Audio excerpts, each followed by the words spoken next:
おはようございます。たかしです。本日は8月9日火曜日、ただいま8時17分。それではポンド円のトレードポイントを見ていきましょう。まずは日足からです。昨日の日足は上髭の長い陽線となっております。ほぼ実体がない状態なんですけれども、ここのところ陽線が1、2本出て陰線が出てまた陽線となってますが、昨日の陽線は上髭が非常に長い、そしてほとんど実体を残さない状態となってます。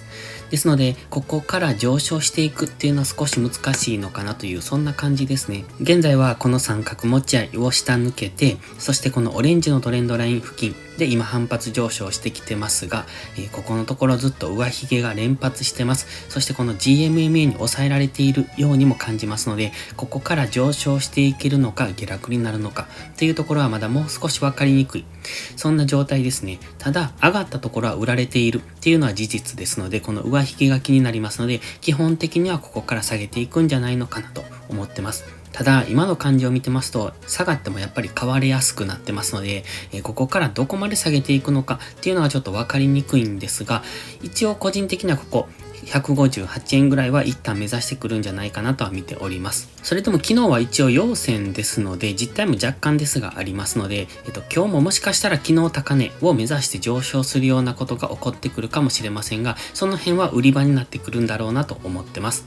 ストキャスティクスはまだ高値圏までもう少し距離があるので、まだもうちょっと上昇しそうというところで本日も上値を目指す可能性もあるなとは見ております。ただここのところのストキャスティクスあまり綺麗じゃないので、このまた高値圏まで上がってくるかどうかっていうのは少し疑わしいなと思ってますので、この辺で折れてまた下がっていくっていうことも考えられますので、基本的には下落の方に優位性があると考えてます。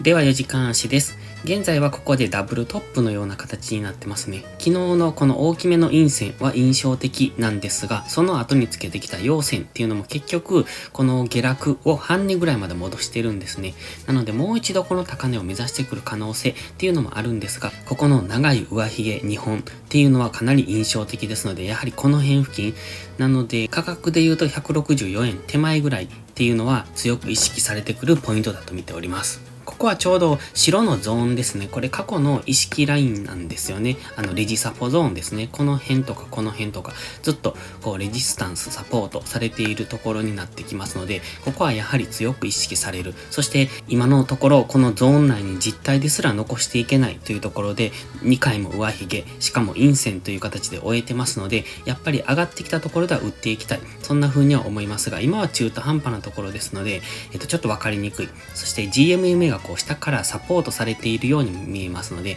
この辺付近、162円のミドルぐらいから、ここ164円ぐらいの間でのレンジになるのかなという、そんなイメージです。ストキャスティクスは高値圏からデッドクロスして下落中なんですが、その割には下落しきれていないというところですので、やはりここでのレンジを本日は想定しますね。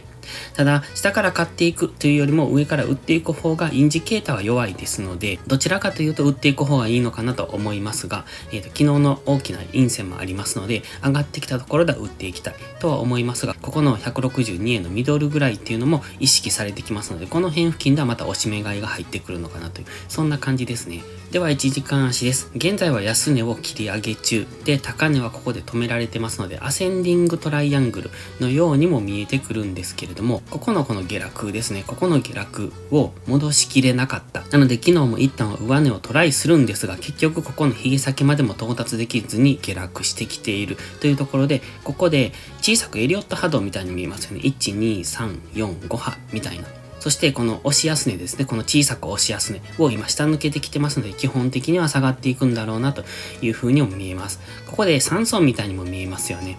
なので、もし今日ここの高値、この白いゾーンを目指してきた場合は、ここではこの髭先付近を背にして戻り売りっていうのが優位性がありますね。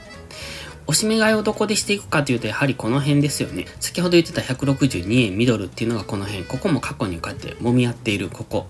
レジスタンスになっているゾーンではありますので、この辺付近っていうのは本日反発しやすくなってくると思いますが、もう一段下、この白いゾーンっていうのも、今ここ大きくはこの白のゾーンで挟まれたところで動いているんですよね。なので、ここまで下がってくれば、ここでは押し目買いを検討してもいいとは思ってますが、上位足のインジケーター弱いですので、次下がってきたところでは下抜ける可能性もありますので、その辺は注意が必要ですね。